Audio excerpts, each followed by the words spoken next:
up, everyone? Happy Memorial Day, and I'm definitely busting out the memories today, even though that's not what the holiday's all about.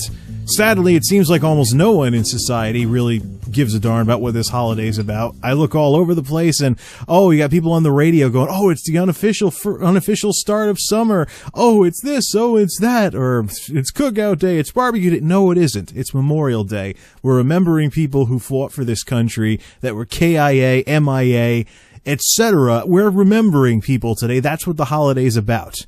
You know, I really think that maybe the federal government should move Memorial Day to the middle of summer or something like that, so it cannot be used as some kind of unofficial start of summer. Yeah. Anyways, so the more keen-eyed among you will notice that this is actually going into the vlog series and not into the radio series. For the longest time, I've been saying that this vlog series would be multi-format, but I have yet to deliver on that promise. Well, here I am today with basically an audio blog. I don't really feel like busting out the camera for something like this, but I do want to just say a few words about college, since last week was May 22nd, which was my 10-year anniversary of graduating college. Now, there's few things that in life that will make you start realizing that you're getting old more than hitting a 10-year milestone of either getting out of high school or getting out of college. I've been through both. But even if you graduated high school at like age 17 or something, by the time you're going to your 10-year reunion, you're 27 and you're closer to being 50 than you are to being a baby. I believe Ferris Bueller said it best. Life comes at you fast, and if you don't take a break every so often, you might miss it. Or something like that. Yes, that's a paraphrase, but it's supposed to be a holiday today, so I don't want to hurt my brain too much by hitting the books all over the place and stuff like that. So I'm here really to throw in my 2 cents on, just look back and stuff like that, because there is quite a bit of controversy about going to college nowadays. You got people out there saying it's a scam, and I very much believe that comprehensive higher education is a dated system that is just aching to be replaced. It is probably going to be replaced sometime in our lifetimes with all the ways people can learn stuff nowadays, but that's another discussion entirely. So as far as college goes, I often get people approaching the subject of me having gone to college with like mystique or some kind of, what do you call it? I mean, people are like, you went to college, and they find out what school I went to, and they're even more flabbergasted. But in all honesty, college for me came down to dollars and cents. I initially had no plans on going to college. I wasn't from the right demographic. My family didn't have any money, so I had absolutely I was thinking maybe community college at the most. And then a great opportunity came along. I was accepted to 3 major colleges, 3 major private schools, and one of them blew the other 2 away in terms of financial aid. So we went over the numbers. My dad and I went over the numbers, and we were like, yeah, let's go for it. And so I actually got to go to a real 4-year college and be the first person in my family to complete a 4-year comprehensive bachelor's degree program. So family milestone. Yet another, so I basically got a lot of recognition from my relatives on that, and they were really happy for me. But when I look back on it now, I think if I had to do it over again, I'd probably do some things differently. I would not get a 4-year comprehensive degree. I would be a lot more focused on what it is that I wanted to do, and specifically what kinds of jobs I wanted to get. Yes, it was cool that I was the first person in my family to get to be a college kid, but I hope I'm the last. I hope that other people in my family learn from what I went through and take a look at what some other people are going through because of chasing after this dream of trying to have some kind of Animal House part of your life, which, by the way, I didn't have. See, I went to school with a lot of people from families that had way more money than mine, and I knew full well that it was an opportunity to even go there in the first place. So I didn't get caught up in the drinking scene at all, or the clubbing scene, or anything else that you'd associate with. I was actually serious about my studies and tried to do homework on days other than Sunday evening for the Monday morning classes. So it was fun though, kicking back, relaxing unwinding after classes ended for the week and playing some games and things like that. But I pretty much I got myself passed off as a video game nerd in order for people to finally stop bugging me to go out partying with them every weekend, because I was never really impressed with the party scene at my school. It's not that they were like some Christian school or Puritan school or something like that with draconian drinking regulations. There were somewhat strict drink regulations, mostly with safety in mind, like not wanting people to have kegs and things like that. You could actually get fined if you were caught with a keg. So, they didn't want to be known as the place where people constantly had to get their stomach pumped in the hospital and stuff like that. So the party scene at my college was actually pretty tame. I went to a party or two here and there because some friends invited me, and it wasn't anything spectacular. It was basically a bunch of folks just sitting on the couch in the dorms getting messed up on whatever booze was available. And I was like, yeah, I always thought it'd be wilder than that. Or maybe I just went to the wrong school. I should have gone to more of a party school if I wanted to see something, but it just never appealed to me. Drinking does not appeal to me at all. And some of that is family influence, because my mother, my stepmother, and my grandmother all came from abusive families. And guess what the common thread was between all those abusive family situations? Alcohol. Somebody got drunk and did stuff that they shouldn't. And so there's this opposition to the whole drinking lifestyle that runs through my family and my to an extent in my step family as well. But I basically come out of a rather dry household, and nowadays pretty much the sum total of the alcohol I consume is either ZQuil or communion wine. Plus, I don't really feel like buying booze anyways, because it's got all these taxes and crap on it. I look at the price of like a 6-pack of beer or a bottle of wine, and I'm like, you kidding me? Maybe get some cheap wine or something like that. But what kind of a drinker would that make me if the most I messed with was $2 Chuck? So, actually, I think nowadays with inflation, it's kind of like 3-something buck Chuck, but yeah, I didn't get into the drinking scene in college because it didn't appeal to me. The money that I was able to make with my work-study job, I wanted to spend on things that would last longer, like video games, electronics, and computer stuff. And the computer stuff didn't even fire up to a decent extent until my junior year in college, when I started getting into hardware, and I ruined the challenge in a class and stuff like that. So, yeah, I was never much of a drinker. I knew full well that me being there at all was a privilege, and I wasn't about to abuse that privilege and risk losing my scholarships and other stuff like that, or graduating with a big mountain of debt, because I actually knew of a guy there. Not only did he have more student loans than I did, because he didn't get anywhere near the financial aid that I got, he graduated with 2 maxed out credit cards and all of that ridiculous interest, which I can only imagine what that got compounded to when the Card Act was passed. But here was a guy, 2 maxed out credit cards because he partied it up. So he basically bought himself 4 more years of childhood for what? To have problems with money the rest of his life because of all this insurmountable debt or something like that, or have to file for bankruptcy or something along those lines. Yeah, that really wasn't what I was interested in.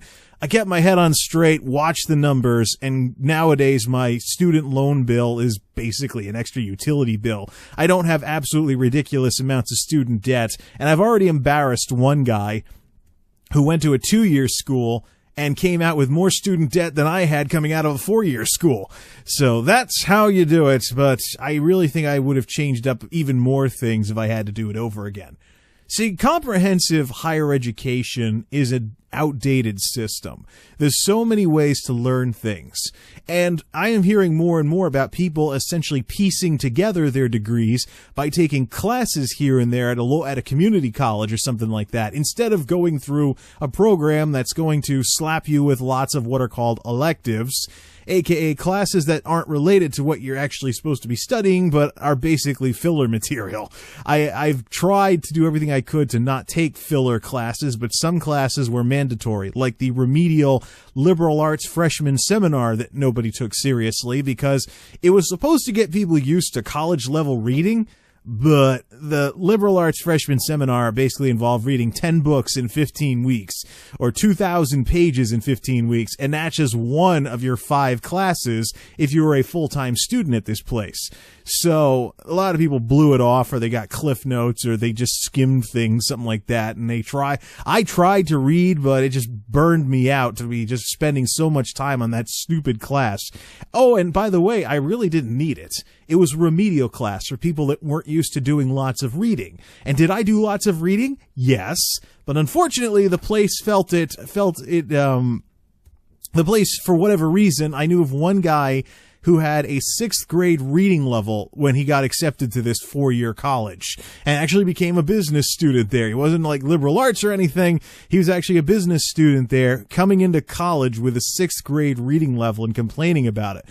So he had some remedial stuff too. But the mere fact that there even is remedial courses at all just shows that, yeah, we're really, comprehensive degree programs are just long in the tooth. They need to go away. I mean, this is a shocker when I mention this to people, especially with how I'm known for computers and technology and stuff. I didn't go to school for anything computer related. I was a business, well, technically, the degree doesn't mention anything computery. If I actually bust out the bachelor's degree, it'll say business administration. Now, I was a CIS student, so that means I had a concentration in computer information systems, which basically amounted to the equivalent of a minor at other colleges at other types of colleges in computery stuff like visual basics, systems analysis and design, digital multimedia, hardware, stuff along those lines. But I didn't find out that I was going to be more of a business person than a computer person, technically on paper at least, until it was too late for me to change my major and not end up as one of those people on like 5-year plans or 6-year plans. Because if there's anything I didn't want to do, I didn't want to spend extra years in college, because that's how people get slammed with even more debt, is by not graduating on time. If I had to do it over again, believe me, I would not be a traditional 4-year student. I would actually piece things together based on what it was that I wanted to do or what kind of jobs I wanted to get. So, a 4-year degree, yeah, it's cool, and there's kind of this like social achievement attached to it, but what do you really get with a comprehensive 4-year degree these days?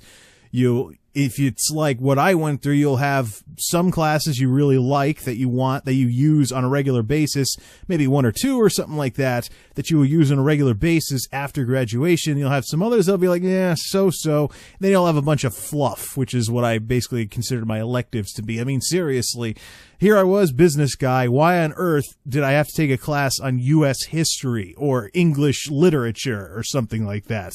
I tried afterwards, when the electives got more open, to make electives something that I was actually interested in. Like, for example, broadcast media was an open elective for me, and that's something I was very interested in. So there were some times when I was able to get lucky, but especially at the beginning with the core program, as it's called, freshman and sophomore year, taking a class in philosophy and English lit and calculus and stuff that I haven't had use for since ending that class all those years ago. Yeah, that stuff that's the fat that needs to be skimmed out of higher education programs. And we're seeing it too. We're seeing people graduate from 4-year colleges and they have a hard time meshing with employers because they basically play the GPA game or something like that, and they learn for the test and not for a career or something along those lines. Or they just get razzle-dazzled by the fact that they're going to college in the first place. And so they don't really make that connection between the books and the real world. And so they have a hard time meshing together with what employers are looking for. And I think this is really approaching crisis levels in this country, especially with people graduating and no decent jobs being available, or they get surprised. There was one relatively memorable example that I remember where basically somebody, in my broadcast media class, there were a bunch of communication majors in there that I was taking the class with. They wanted to study communications type stuff as a liberal arts major. They were in this full time. I was just stopping by because I was interested in broadcasting. And these folks, I remember the adjunct professor of this class, who was also a news anchor on one of the local TV stations. He stood up in front of the class and said, how many people want to be in radio or television for a living? Hands went up all over the place. He's like, how many of you people want to move from major city to major city all your life? Oops. Guess nobody told them. But really, think about it. Where are the TV stations? Hartford, Boston, Providence, major cities. And you have to take a look at where the job openings are. Are you open to moving all over the place to find work in the field you want to work in? And what do you do when your career starts clashing with things like throwing down roots, having a family, something like that? See, this is the stuff they don't tell you in college. They don't tell you anywhere, actually. And it's an absolute national disgrace that we get our young people so jacked up on the idea of going to college and assuming everything's going to be all rosy afterwards. So, if I had to do it over again, I would be very, very, as we call it, alternative in terms of how I got the credentials that I have. I would not have done a traditional college degree. Matter of fact, those of you people, save yourself the trouble. Start out at a community college and transfer to a 4-year institution and take a look at the curriculum of what's required. You know, how many courses related to what you want to do can you take versus the electives that you have to take as part of the degree requirements. That is huge, and that's what I think is going to get some of these bureaucrats that are in charge of higher education put in the hot seat over the course of my lifetime, because we got this stuff going on, and we got all these young people getting cranked up on the idea of going to college, and then they go through all of this and they find out, then they're asking themselves, was it really worth it afterwards? Buyer's remorse after graduation. And then when we have situations like the crap we've been going through for the last couple of years in this country, then we'll see that then we've got people like setting their degrees on fire in YouTube videos. Yes, I've seen that.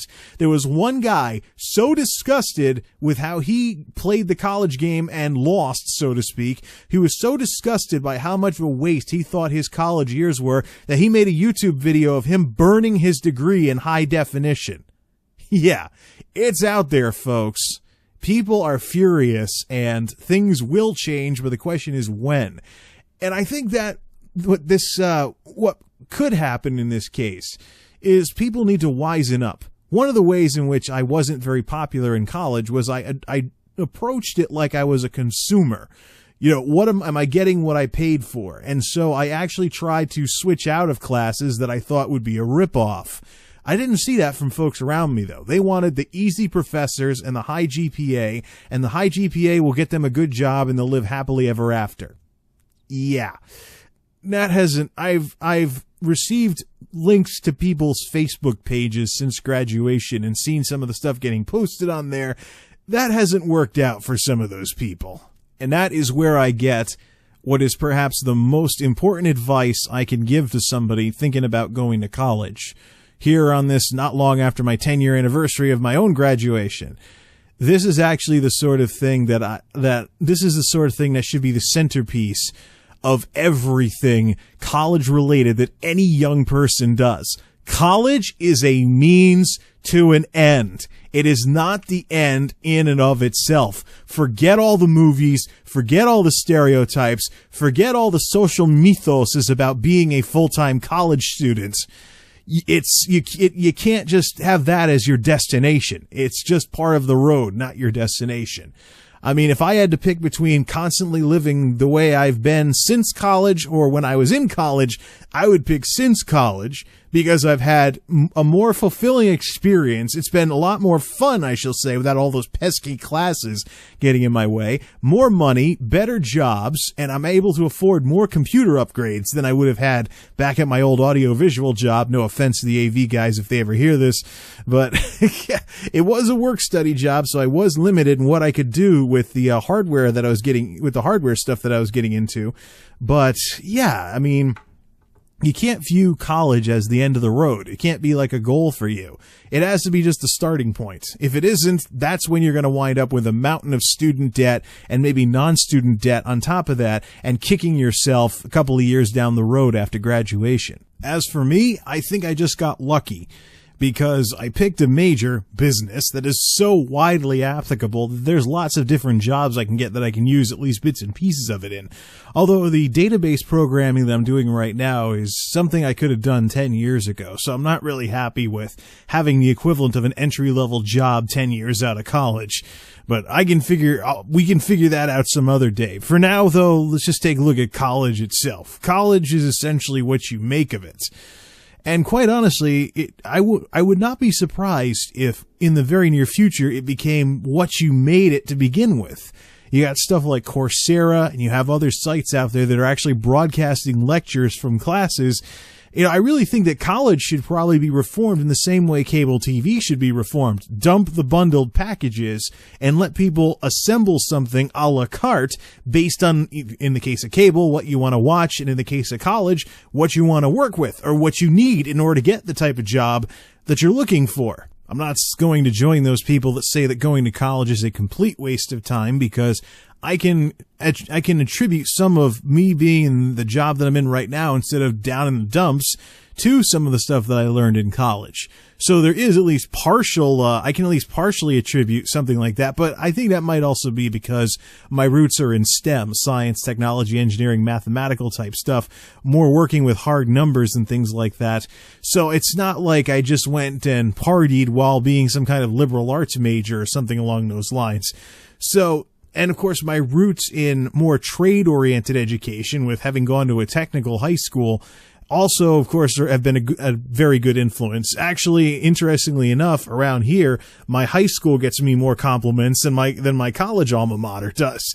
So, but that's kind of like a local thing or something along those lines. If I moved out near my alma mater, and I'd probably get a lot more recognition for college than high school, but it's a local thing around here to have gone to the high school that I went to. So, yeah.